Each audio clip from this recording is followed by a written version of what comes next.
അസ്സലാമു അലൈക്കും വറഹ്മത്തുള്ളാഹി വബറകാതുഹു. എന്തൊക്കെ നിങ്ങളെ വിശേഷങ്ങളൊക്കെ? എല്ലാവർക്കും സുഖം തന്നെയല്ലേ? അൽഹംദുലില്ലാ. സുഖത്തിന് വേണ്ടി നമുക്കൊക്കെ അള്ളാഹിനോട് പ്രാർത്ഥിക്കാം അല്ലേ? ഇൻഷാ അല്ലാഹ്.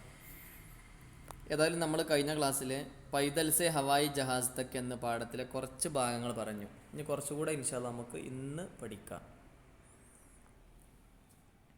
കഴിഞ്ഞ ക്ലാസ്സിന് പറഞ്ഞത് നമുക്കൊരുപാട് ആവശ്യങ്ങളുണ്ടാവും. ആ ആവശ്യങ്ങൾ നിറവേറ്റണമെങ്കിൽ ഒരു സ്ഥലത്ത് നിന്ന് മറ്റൊരു സ്ഥലത്തേക്ക് പോകേണ്ടി വരും.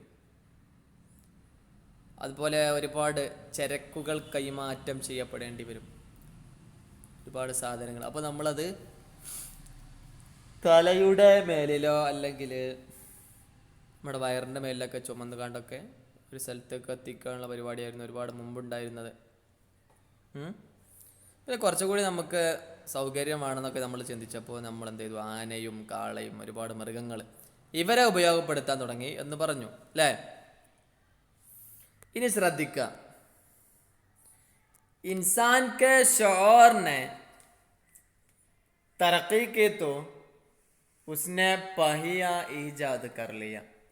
മനുഷ്യന്റെ ബുദ്ധി പുരോഗതി പ്രാപിച്ചപ്പോൾ അവർ ചക്രം കണ്ടുപിടിച്ചു. പഹിയ പറഞ്ഞാൽ വീല്, ചക്രം. അപ്പോൾ മനുഷ്യൻ്റെ ബുദ്ധി ഒന്നുകൂടെ ഉഷാറായപ്പോൾ ഒന്നുകൂടെ നമുക്ക് സാങ്കേതിക ഉപകരണങ്ങൾ ഉപയോഗിക്കുമ്പോൾ അല്ലെങ്കിൽ നമ്മളൊന്ന് സ്പീഡായിട്ട് ഓരോ കാര്യങ്ങൾ ചെയ്യാൻ നമ്മൾ ചിന്തിച്ചു തുടങ്ങിയപ്പോൾ നമ്മൾ വീൽ കണ്ടുപിടിച്ചു, ചക്രം കണ്ടുപിടിച്ചു. फिर उसने दो पहियों पर चलने वाली गाड़ी बनाई.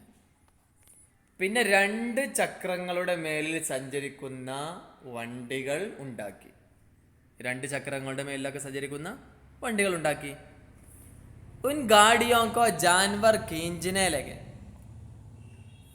അപ്പൊ അവരുണ്ടാക്കിയെന്ന് മാത്രമല്ല, ആ ഒരു വണ്ടികളെയൊക്കെ മൃഗങ്ങൾ വലിക്കാൻ തുടങ്ങി. എന്ന് പറഞ്ഞാൽ കാളവണ്ടിയായി, കുതിര വണ്ടിയായി, അങ്ങനെ ഒരുപാട് മൃഗങ്ങളുടെ പേരിൽ വണ്ടിയായി. മൃഗങ്ങളെങ്ങനെ വലിച്ചു കൊണ്ടുപോകും, അതിനനുസരിച്ച് ഇവർക്ക് ഇങ്ങനെ നടന്നാൽ മതി, അയിമ ഇരുന്നാൽ മതി, ഇരിക്കാനുള്ള സെറ്റപ്പൊക്കെ ഉണ്ടാക്കും.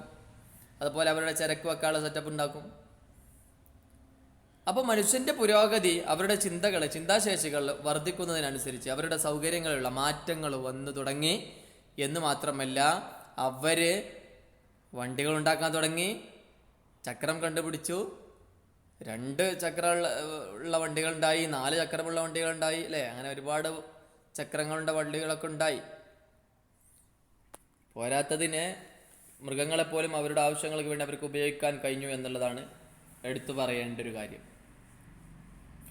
अब भारी से भारी सामान और ज्यादा से ज्यादा लोग इन सवारियों के जरिए आसानी से एक जगह से दूसरी जगह आने जाने लगे. എന്താ പറഞ്ഞ? अब भारी से भारी सामान എന്താ അർത്ഥം? എന്താ ഭാരി സെ ഭാരി സാമാൻ എന്ന് പറഞ്ഞ? ആ ഭാര്യ തന്നെ ഭാരമുള്ള അതിന് തന്നെ കിട്ടുമല്ലോ. ആ ഉറുദു വേർഡ് തന്നെ അങ്ങനെ ഒരു ഭാരം ഉണ്ടല്ലോ അല്ലേ? ഭാര്യ എന്ന് പറയുമ്പോൾ തന്നെ ഒരു പ്രയാസം. അപ്പോൾ വളരെ പ്രയാസമുള്ള, വളരെ ഭാരിച്ച വസ്തുക്കൾ, വളരെ വലിയ കനുള്ള സാമാൻ വസ്തുക്കൾ, और ज़्यादा से ज़्यादा लोग, ഒരുപാട് ജനങ്ങൾ. അതിനാണ് ജിയാദ സെ ജിയാദ എന്ന് പറഞ്ഞാൽ അനവധി നിരവധി ഒരുപാട് ജനങ്ങൾ ഇൻ സിവാരിയൊക്കെ ധരിയ ഈ ഒരു യാത്രകളോടുകൂടെ, ഈ യാത്രകൾ മുഖേന ആസാനി സെ ഏക് ജഗ സെ ദൂസരെ ജഗ ആനെ ജാനെ ലഗെ, വളരെ സ്പീഡായിട്ട് വളരെ പെട്ടെന്ന് ഒരു സ്ഥലത്തിൽ നിന്നും മറ്റൊരു സ്ഥലത്തേക്ക് എത്തിപ്പെടാൻ അവർക്ക് കഴിയുന്ന രീതിയിൽ നമ്മുടെ ഈ സംവിധാനങ്ങളൊക്കെ വികസിച്ചോ എന്നാണ് പറയുന്നത്. മനസ്സിലായല്ലോ? വളരെ പ്രയാസമുള്ള സാധനങ്ങൾ, വളരെ കനമുള്ള വസ്തുക്കൾ, അതേസമയം തന്നെ ഒരുപാട് ജനങ്ങൾ ഈ യാത്രകൾ മുഖേന വളരെ പെട്ടെന്ന്, വളരെ സ്പീഡായിട്ട്, ആസാനീസെ, വളരെ ലളിതമായി, വളരെ പെട്ടെന്ന്, സഡൻലി, ഇമ്മീഡിയറ്റ്ലി ഒരു സ്ഥലത്തിൽ നിന്നും മറ്റൊരു സ്ഥലത്തേക്ക് പോകാനും വരാനും തുടങ്ങി. ആനെ ജാനിലേക്ക്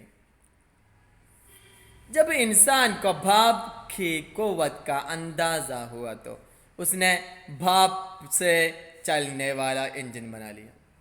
എപ്പോഴാണോ ഒരു മനുഷ്യനെ സ്റ്റീം ആവി എന്ന് പറയും അല്ലേ, ആവിയുടെ ശക്തി മനസ്സിലായി, അപ്പോൾ എപ്പോഴാണോ ആവിയുടെ ശക്തി സ്റ്റീമിൻ്റെ ശക്തി മനസ്സിലായി ആ ഒരു സമയത്ത് മനസ്സിലായത് ആ ഒരു സമയത്ത് तो उसने भाप से चलने वाला എഞ്ചിൻ बना लिया. നീരാവി കൊണ്ട് ആവി കൊണ്ട് സഞ്ചരിക്കുന്ന, നീരാവി എന്ന് പറയണ്ട, ആവി കൊണ്ട് സഞ്ചരിക്കുന്ന എഞ്ചിനുകൾ ഉണ്ടാക്കാൻ പഠിച്ചു. അപ്പൊ ആവി കണ്ടുപിടിച്ചപ്പോ ആവി കൊണ്ട് സഞ്ചരിക്കുന്ന എഞ്ചിനുകൾ കണ്ടുപിടിച്ചു. ജെയിംസ് വാട്ട് എന്ന് പറയുന്ന നാം കെ അക്കാദമീനെ, ജെയിംസ് വാട്ട് എന്ന് പറയുന്ന ഒരാള്, ഒരു മനുഷ്യൻ, അങ്ങനെയുള്ള ഒരു പേരുള്ള ഒരു മനുഷ്യൻ, ഇസ് എഞ്ചിൻ മേ കൈ തബ്ദീലിയാക്കി, ഈ ഒരു എഞ്ചിനുകളിൽ ഒരുപാട് മാറ്റങ്ങൾ വരുത്തി. അപ്പൊ എഞ്ചിന് കണ്ടുപിടിക്കാന്നതിലുപരി ഒരുപാട് അതിൽ മാറ്റങ്ങൾ കൊണ്ടുവന്നത് ആരാണ്? ജെയിംസ് വാട്ടാണ്. വാറിയെ സാബിത് കർ ദിയ, എന്നിട്ട് അദ്ദേഹം ഇത് സ്ഥിരമാക്കി. എന്താണ് സ്ഥിരമാക്കിയത്? ഭാപ് കെ കുവ്വ സെ കം വക്ത് മേ ബഹുത് സാ കാം ലിയാ ജാ സക്താ ഹൈ.